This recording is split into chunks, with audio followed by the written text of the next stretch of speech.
So this is Pramit from High on Films, and the first thing that I wanted to tell you is that I absolutely love the trailer.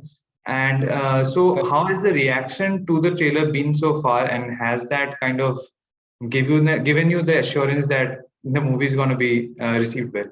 I think if one kind of liked the trailer, then one would expect people to like the film. But honestly, it's very unpredictable. Whenever I do something, I try and kind of try and do something very different from what I've done before, what people are kind of used to seeing. So when you're kind of trying to take those steps and make movies like that, it would be very naive to expect unanimous reaction, across the board. I think the whole point is you're supposed to, when you kind of make stuff like that, it's supposed to make people think, it's supposed to divide opinion, and it's supposed to start a conversation. So I'm not here to please everyone, and I'm really looking forward to opinions, and it would be obviously really, it would feel good if there was a general kind of perception of positivity. But I'm open to all sorts. But eventually, I think at the end of the day, I really am very happy with the way that the film has come together, and it's been a really long journey for me. And so if I view it objectively, if that's possible, I don't know how possible that is, but I kind of like to believe that I'm objective about the work that I've done and continue to do. I think it's a really well put together film, and within that, obviously people can have all sorts of opinions, but we've more or less kind of achieved what we set out to do. So you have said this multiple times that you had signed the movie a long time ago, and it has kind of gone through a long gestation period. So, what Yeah. are some of the significant changes that the script and especially your character went through? Say as spoiler free and spoiler filled as you want to. So as for the film, it was supposed to be quite a really kind of like a very small kind of film that we were planning to do in 2018 for cinemas. And then, the thing is, we actually kind of realized that it wasn't just the kind of money, but there was a lot of other creative limitations that were kind of trying to be put forward by people. Raj is a new director. He's very new, and so when you have a kind of new director that has a subversive vision, but then the vision is also like a large vision. It's a very tricky combination because I think it's hard enough for very established directors to get the resources and funds to make that kind of film, to make something alternative, but to actually to get those resources to a new filmmaker is very tricky, even trickier really. So I think we I went from 2018 May June till about the end of 19 pitching it around to producers, only to kind of realize that nobody really shared our vision. And the thing is that it's one thing to kind of get the money, but even after you kind of get the money, you still have to deal with those people right until the end of the film. So like you have to make sure that in a way that you have supportive partners that believe in your vision, that are not going to try and kind of disrupt things and try and kind of be overbearing during the making of the film, because then you're in trouble. So we did a test shoot, um, Raj and I, where we shot 3 scenes from the film. We did it in Bombay for almost no money, and quite frankly, 2 of those scenes were quite bad. But one of those scenes was respectable, I would say. So that scene kind of started getting started my agents at Collective started circulating that scene around with the script, and Netflix were kind of trying to put their slate together. And this was when we were kind of doing AK versus AK and pre-production as well. So that's the way it happened. And we had a certain budget, but then obviously as our vision expanded, Netflix kind of supported us with more money, and they've been very kind of supportive and understanding. And so we've been able to kind of make the film without the constructs, like without trying to cater to the mainstream, without trying to kind of do certain things that we would have had to do if we were going the theatrical route, which I'm very happy about. And again, I don't know if people are going to love it or hate it, but it's a unique piece of work that I can promise you. And as far as the character is concerned, I think Raj kind of personalized it a bit to me as much as he could, in a way. And he is not somebody that is very expressive in the traditional sense of the word. he, you know, like in Ray and AK versus AK, I kind of played characters that were more kind of desperate, really wanted to be the center of attention, and were kind of extroverts in a way, where they wanted to kind of attract attention to themselves. And so there was a lot of kind of dialogue and a lot of kind of a lot of like performance that you could really use to kind of engage the audience or entertain them or charm them. With this character, it's kind of completely the opposite, where he is trying to reveal as little about himself as possible.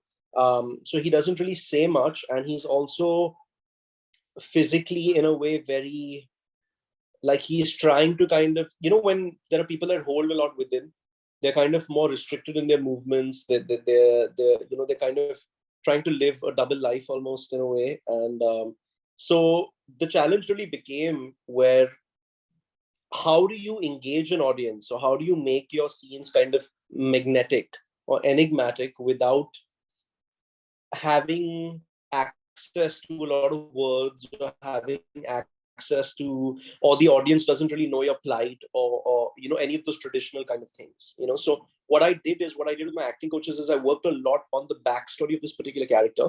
So who is this person before he arrives into this town? What are his emotional memories? You know, you as Pramit, you have certain thoughts that dominate your mind, and I as Harsh, I have certain thoughts that dominate my mind, and they kind of keep swirling around in this brain, you know. And then if we focus on some of those thoughts, they make us feel a certain way. So what we did is we created a really detailed backstory, and then we outlined a couple of thoughts that this person would think.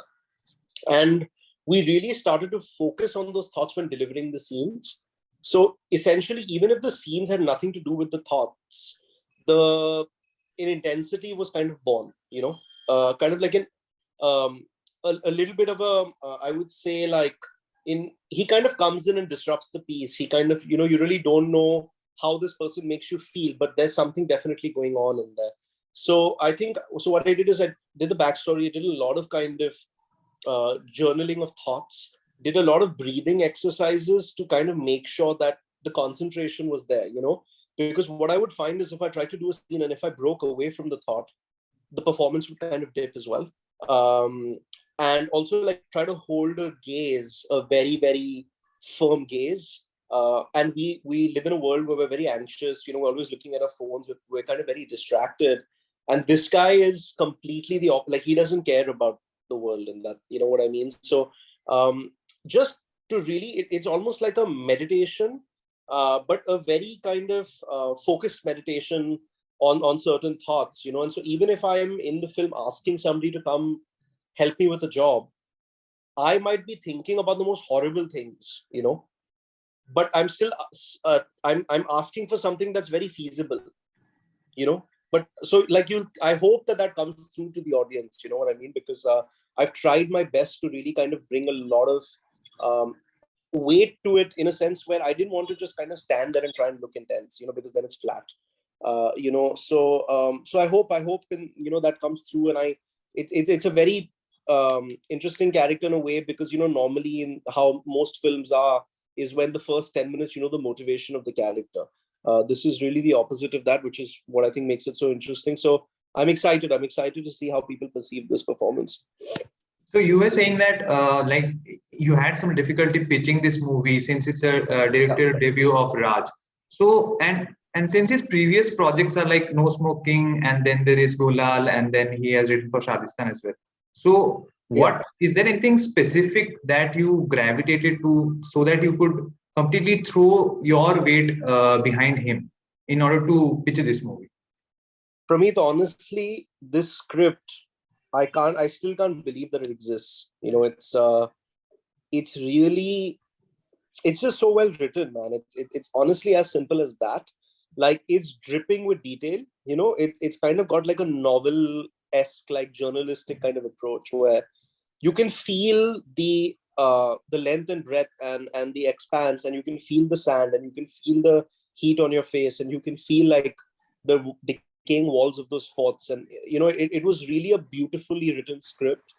And normally what happens, right, is when you have a film that is so kind of detailed and about its world, and is so ambitious in terms of the visual landscape and the production design and the just the kind of look of the film, the narrative is normally in a lot of those films is very tropey and very kind of simplistic.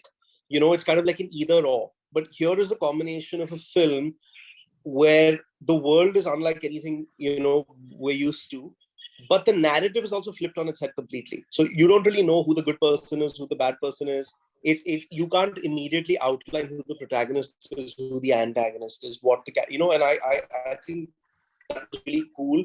So not only am I going to get to make a film where visually, if I'm able to kind of do this with Raj, people are going to see the trailer and stuff and be like, wow, that's really different from what we're used to. But also when they see the film, like the narrative is going to kind of pull them in different directions, in a way almost to kind of mislead them and to kind of almost leave it to them to make up their mind about how they feel about these people, as opposed to spoon feed you about how you're supposed to feel about a certain person.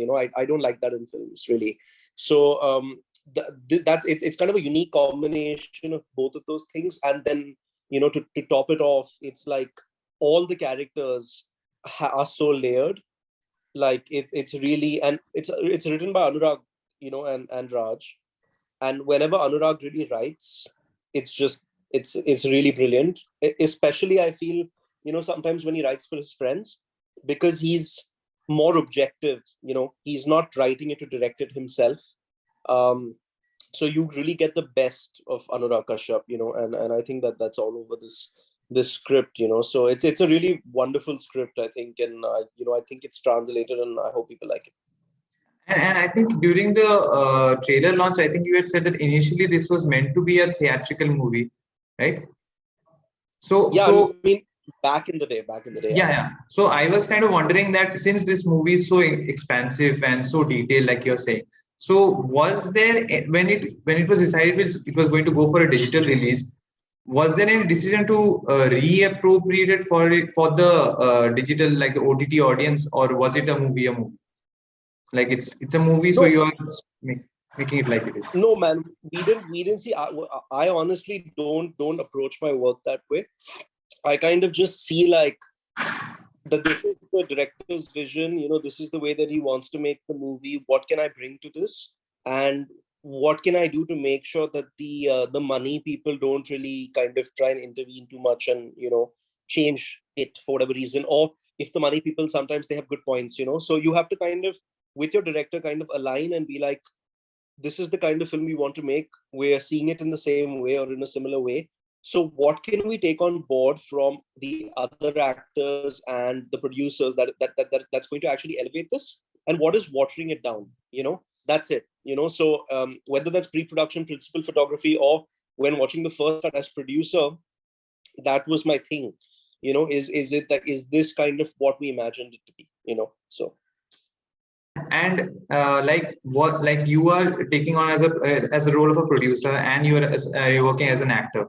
So like, were there any conflicts of interest between Harshvardhan the producer and Harshvardhan the actor, like in terms of the scale, in terms of the portrayal of the character?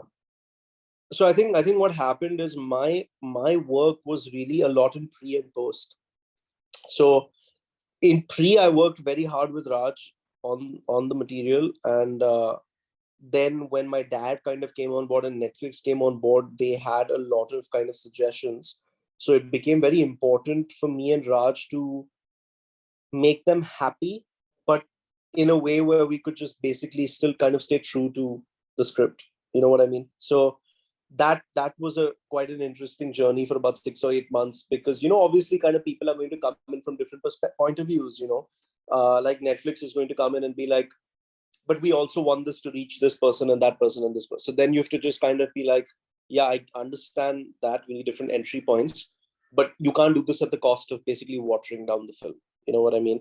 So you have to kind of be very firm, or then dad is going to kind of come in and want to make certain changes to my character or his character. And then you have to kind of just be like, okay, I like that idea. We can do that.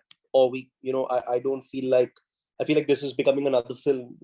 So at that, those kind of things were very important in pre-prod. Pre-prod was very important, the right team together.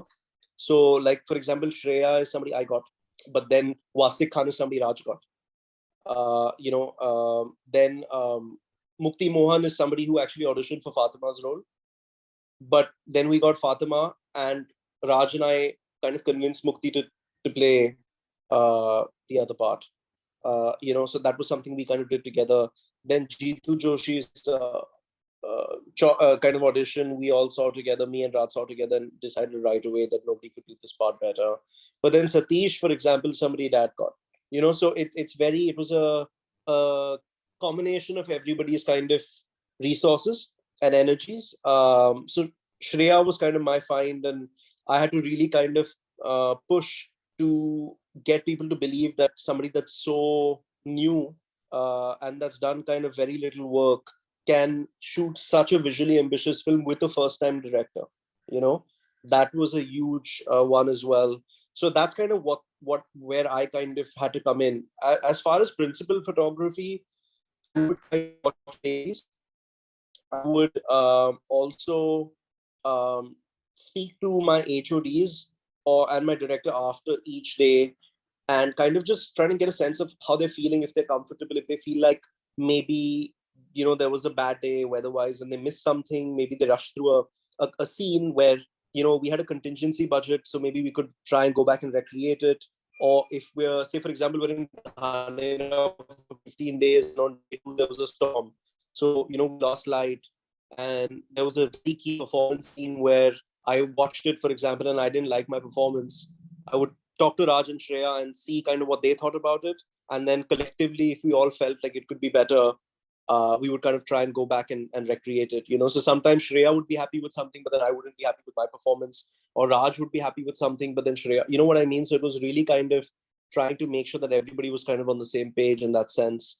And then during post was also very crucial in a ways where I had to kind of go in and watch the first cut and be like, the film works, but maybe I don't like myself in certain scenes, or maybe this can kind of be better, or that so you have to kind of be very objective because there's nobody else to blame. You really have to take responsibility for your own actions.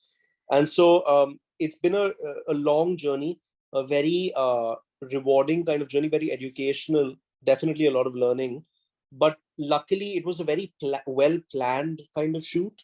And I really love this way actually of making a film. It's the first time that I've done this, where we used to go and shoot and then watch, and then kind of see if we could kind of add a scene or delete something or kind of rewrite something and go and shoot it again, because we knew that it was something very ambitious, and we may not be able to nail certain scenes in kind of like one go. So we kept contingency aside, and we've really done it with like piece by piece. And it's it's amazing, Pramit, actually, when you go in, you do a film and 90% of it is there in the first cut, and then you just go and do 10% of it, it's a completely different film. Like, it just changes the whole thing.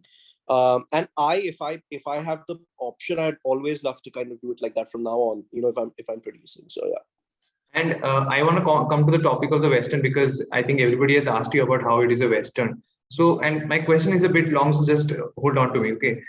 So in Hollywood, in Westerns, like the spaghetti Westerns, Sergio Leone's movies, so there has been that classic kind of Western, and then there has been a bridging between Westerns and New Westerns with Taylor Sheridan's movies, and then the Coens and Nicholas Winding Refn has done a lot of work around that. So, but in case of Bollywood, like you have your Sholay, and then you have your Khote Sikke, you have your Joshile. But then, in order to bridge that gap between classic Western and neo Westerns, I think you just have Son Chidiya, and then you have Pan Singh Tomar.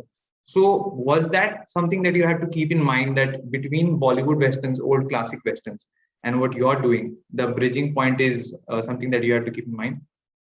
I don't think that, because I've seen Sholay and I've seen Pan Singh Tomar, and I've seen all of the Nicholas Winding Refn stuff and the Cohen stuff. I haven't seen Khote Sikke, I haven't seen Son Chidiya, but I think that this is, it feels very contemporary. I don't know how to describe it, but it's not, I think like there are certain things where there's this world and there's kind of this eerie town, and then there are these characters of Dad, Fatima, Satish that inhabit this town. And then there's this urban, very city kind of stranger that walks into this world, which is kind of a throwback to the Clint Eastwood and Harrison Ford kind of films, where So that kind of exists. There's also like similarities with kind of like the Nicholas Winding Refn stuff, where you have no idea what this character's backstory is. He's just there, you know what I mean? And he kind of talks and behaves in a way where it's slightly different to the way that the other people that inhabit the town kind of talk and behave, but you can't really put your hand on why, but he still manages to kind of fit in a really weird way. So I think it's yeah, I think it's a really it's a contemporary western, and it's also like the characters are not defined by what they say. It's more about their actions, which is a really classic kind of element of film noir. And also the way that the color tone and the interior spaces are lit, kind of like a neo noir western. And then the landscape shots are kind of more classic.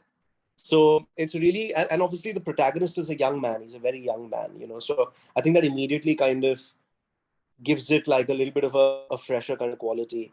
um but you'll see, I think that it's very interesting the way that the interior spaces have been shot, and then the exterior spaces kind of had more control there, so there's kind of more you can do in those, and then the production design is also like, it's really interesting. Like, for example, the dhaba and stuff is very kind of classic. It's like very traditional. But then the hotel room where my character stays is very like new age, so it's kind of a combination of a lot of kind of elements. But I feel like when you see it, it'll feel more now like a very contemporary western, as opposed to something more classic. And do you think that there is any particular recipe or some recipe that you prefer for making a good Western? Honestly, the western thing is more Raj. I think that's a better question for him, because he is the kind of he grew up in Rajasthan, and he grew up watching Clint Eastwood and loved westerns, and like, that's him, that's his sensibility. Me personally, I kind of like the Nicholas Winding Refn stuff more. So I try to bring a lot more kind of that to his world, and he kind of tried to keep it as kind of classic as possible. So I think he's kind of a lot more familiar with the genre. Personally, it's not like a genre that I like gravitate towards. Like, do you have any recommendations in terms of movies that you want people to watch in order to get into the mood of Thar, or like after watching, if they Yeah, want to stay in that mood, they should I watch would this? say Too Old to Die Young on Amazon Prime. um, Only God Forgives. And I would say maybe No Country for Old Men to a certain extent. Hell or High Water. Hell or High Water. I think it's like Hell or High Water meets a Nicholas Winding Refn film. Meets something in it from India, you know. Okay, Something like something that I wanted, and since I'm watching a show called The Offer, and I'm learning all about like the producer side and the actor side and everything. So you have practically been living through the film industry. So right. still, were there any new revelations while making Thar as an actor and as a producer? I mean, I mean, I didn't really kind of know. Like, it's the thing is that I've seen people produce films very closely. You know what I mean?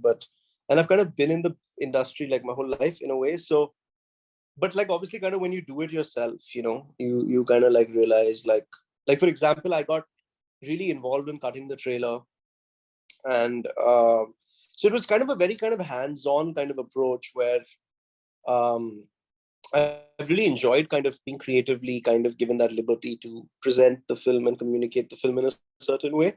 Um, and I think it's everything that you'd imagine. I think it's stressful, but in a good way. It can be, you feel like your life is gonna, like you're just gonna die, and then suddenly then there's some hope that comes. It's like, because like for example, like you once you kind of communicate the message of the film through the trailer, the first impression is so important. So there was a trailer that I didn't like so much, and then we were running out of time, and then I kind of had to get involved, and so that was kind of a very kind of scary experience. But luckily, kind of I got to do what I want, and then people have liked it. And even as far as the film is kind of concerned, there was a point when Shreya was not going to do it, and then I really kind of panicked, but then that kind of worked out in the end. Rajiv Ravi was going to shoot it actually first, and he kind of left about 6 weeks before we went on floors. Then we got Shreya. Then the film got delayed because of COVID. We sat at home for 8 months. So yeah, I mean, there were a lot. There was a point where I was like, is this going to happen? Like, is this not going to happen? And then like I had to kind of find that determination within myself that it's definitely going to happen and it's going to be the way that I imagine it to be. And there was a lot of points where I was like, I'm never doing this again. Like, this is one, I did this one time and it's just never, like, this is the last. But then, then you see things, and you put out the trailer, for example, and maybe a couple of people have seen the film, and then if they get into it, then you feel really good, and you're like, maybe it was worth it. Maybe there'll come a time again where I feel like doing this again. But I think I really want to have an experience now when I'm producing a film that I'm not acting in, just to kind of see what that's like, because I'd imagine I'd be able to kind of not be as emotional about everything. Otherwise it's really hard, man. Like, it's because it's like, for me, it's like I've only been working on this film, like Raj has only been working on this film. So like for my dad, he's doing multiple other things, Netflix are doing multiple other things, Fatima's doing other things. But for me, I mean, I did AK versus AK and Ray, but those kind of came in the middle. This is something we've been planning for a long time. So this is really is my baby in a way. So yeah, man, let's see. I hope people like this film. So I'm allowed to do more. So let's see.